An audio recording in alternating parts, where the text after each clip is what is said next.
possible. In exceptionally soft ground, that is when ground is exceptionally soft, the legs of the tripod may be set over the long wooden stakes. That is, first we should drive the stakes into the ground, and the legs of the tripod may be set over these long wooden stakes driven firmly into the ground. And next is second part, settlement of staff. At change points, you must have studied about change points where two readings are taken, back side and four sides are taken on these points, and these points are known as change points. At change points, if the staff is held on the soft ground, the ground may settle down during the time of instrument is shifted and set up on the next point. The backside will become greater than it should be. This is a serious source of error and can be eliminated. How we can eliminate it? By avoiding soft ground as change point. That is, before selecting the change point, we should select the change point at such a place where the ground is solid one and not soft.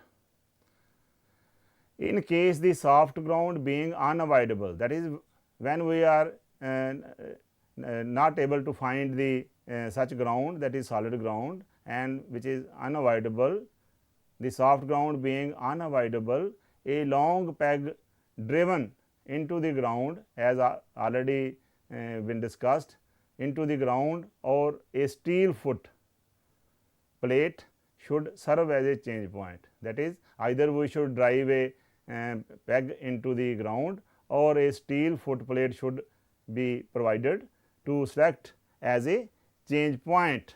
So, these are two alternatives which can avoid settlement of staff. So, the curvature and refraction, these are the errors due to natural causes, that is due to sun, wind, etc. So, these are the natural causes, and the first one is curvature and refraction of earth. You must have studied about the geodetic survey and plane survey. The effect of curvature of earth is to cause the objects sighted lower than they actually are, while that of the refraction is to make them appear higher than they actually are. So, these are the two effects of curvature and refraction. Firstly, the effect of curvature. What is the effect of curvature of earth? Is to cause the objects sighted lower than they actually are, and the effect of refraction is to make them appear higher than they actually are. So, these are two effects of the this thing, curvature and refractions. So, in ordinary leveling, the error due to curvature and refraction need not be taken into consideration. That is, when the work is ordinary. So, the effect due to curvature and refraction need not to be taken care, since it is very small, hence negligible, because their effect is very small and can be avoided. Only 0.003 meter for a 200 meter site, that is when a site is about 200 meter long. So, their effect will be 0.003 meter, which is very small, and hence we can neglect it. For long sites, when the sites are more than 200 meters, the correction for curvature and the refraction has to be applied by using different formulas which are available in your book. Next is wind. Wind, how wind affects? It is difficult to perform accurate work when wind is blowing. You must have seen when a wind is blowing, which is difficult to perform accurate work in wind storm because of the vibration of the instrument. When wind blows, the instrument vibrates. So, it would be very difficult to perform work in the wind storm, and if the leveling is necessarily to be performed, and if the work has to be done in the leveling during the wind, adequate arrangement should be made to shelter the instrument. That is, arrangement for sheltering the instrument should be done, and larger reading should be avoided. Due to difficulty in holding the staff vertical. That is, when the wind is blowing, it is quite difficult to hold the staff vertical, and therefore, the larger readings should be avoided due to difficulty in holding the staff vertical. Next is sun. On hot sunny days in the summers, we find this difficulty on hot sunny days during the midday hours, that is at 12 o'clock, 2-3 p.m. etc. The staff appears trembling. So, these difficulty we find in summers on hot sunny days during the midday hours. The staff appears trembling near the ground, and taking correct readings becomes just impossible. The work should therefore be suspended. So, this is the prevention. We should suspend the work during hot hours, and we should perform the work during the early hours or in the evening. If this is not possible, then the line of sight should be kept as much above the ground as possible. So, if we have to do the work, then what should be done? The line of sight should be kept as much above the ground as possible, and the length of sight should be kept short. That is, we should take readings at lesser intervals of length. Next, also a ray shade should be used if the sun shines on the object glass of the instrument. That is, if the instrument is experiencing rays of sunlight on the object glass of the instrument, we should use the ray shade which is being supplied with the instrument by the manufacturer. So, we can use the ray shade when we have to work during the hot summer days on the when the sun is at the top. We can use the ray shade, and these ray shade should be used if the sun shines on the object glass. Then these are the common mistakes which we do in the leveling. The leveling staff not being fully extended. This is we find in the telescope staff. Next is the staff held up upside down, that is, we hold the staff inverted. Next is reading the staff upward instead of downward. Next, taking readings coincident with one of the stadia hairs, top of bottom instead of central hair. All of you know that we take the readings with the central stadia hair instead bottom or top. So, this mistake is taking readings coincident with one of the stadia hairs. Either we study with the top or with the bottom. Rather, we should take the readings with the central hair. So, omitting an entry, that is, we forget to enter a reading in our level book. Entering a reading in the wrong column, that is, when we enter the reading in foreside column, when we have to do it in the backside or interside column. So, this is also a common mistake. Reading the wrong number of meters, reading the wrong number of meters and decimeter, that is, this is the problem with reading the staff. So, what are the permissible limits of error which are allowed? So, this is the formula, E is equal to C under root K M.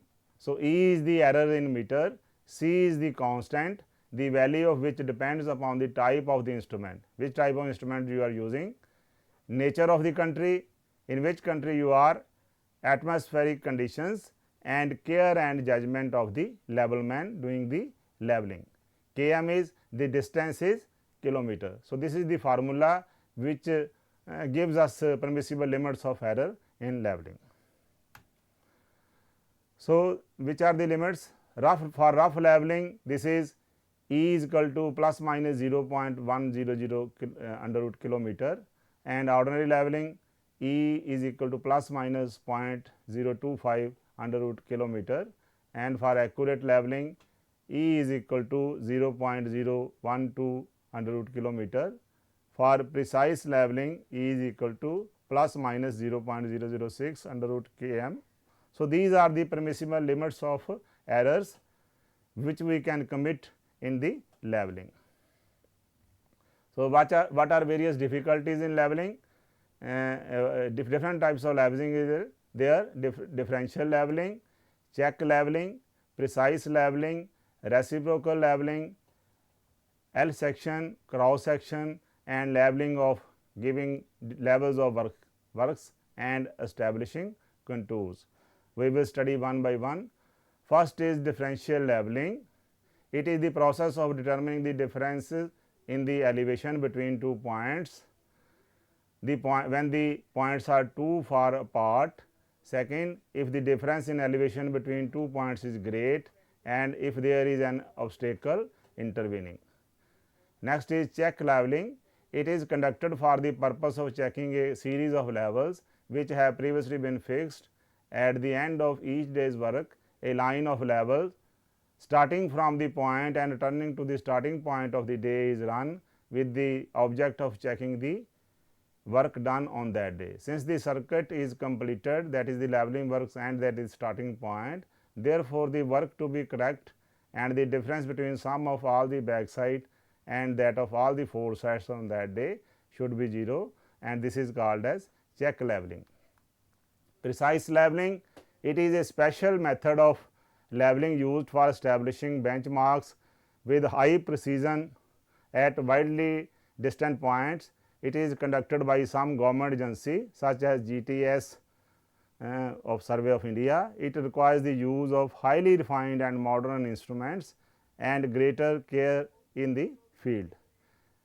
Next is reciprocal leveling. It is a method of leveling adopted to determine the difference of levels between two points when it is not possible to set up the level midway them, as in the case of a river, a deep valley, etc. This method also eliminates the error due to curvature and refraction, the error due to line of collimation not being parallel to the bubble line. Next is longitudinal section or L section. The object of longitudinal sectioning is to obtain a record of undulations of the ground surface along the center line of the proposed engineering projects such as a road or railway or a canal. The outline of the surface thus obtained is called longitudinal sectioning or perform. From such a profile, an engineer is in a position to study the relationship between the existing ground surface and the proposed formation of the new work in the direction of its length. Cross sectioning, the purpose of cross sectioning is to determine the necessary information regarding the levels of the ground on either side of the longitudinal section for computing the quantities of earthwork for designing the engineering project. Cross sections are generally taken at 20 meter or 30 meter intervals along the center line. The length of the cross section depends upon the nature of the objects. So, you have studied this topic, and these are some of the questions which you can perform at the homework. So, you must have gone through the topic of auto level. So, I have just told you various other names by which an auto level is called. So, first question is, what are the other names of the auto level? Second is, for what purpose a compensator is used in an auto level? Third is, when the circular bubble is in the center, what does it indicate? Next is, what are the advantages of an auto level? We have just studied what are the various uses and what are the advantages of an auto level over the other conventional levels. What are various sources of error in leveling, which we just have studied, and what are the common mistakes which we have just concluded. What are the general mistakes which we commit during doing leveling work. So, dear friends, you have I have discussed with you the topic of auto level and errors in leveling and other things. I hope you must have got advantage from this topic, and thank you very much once again.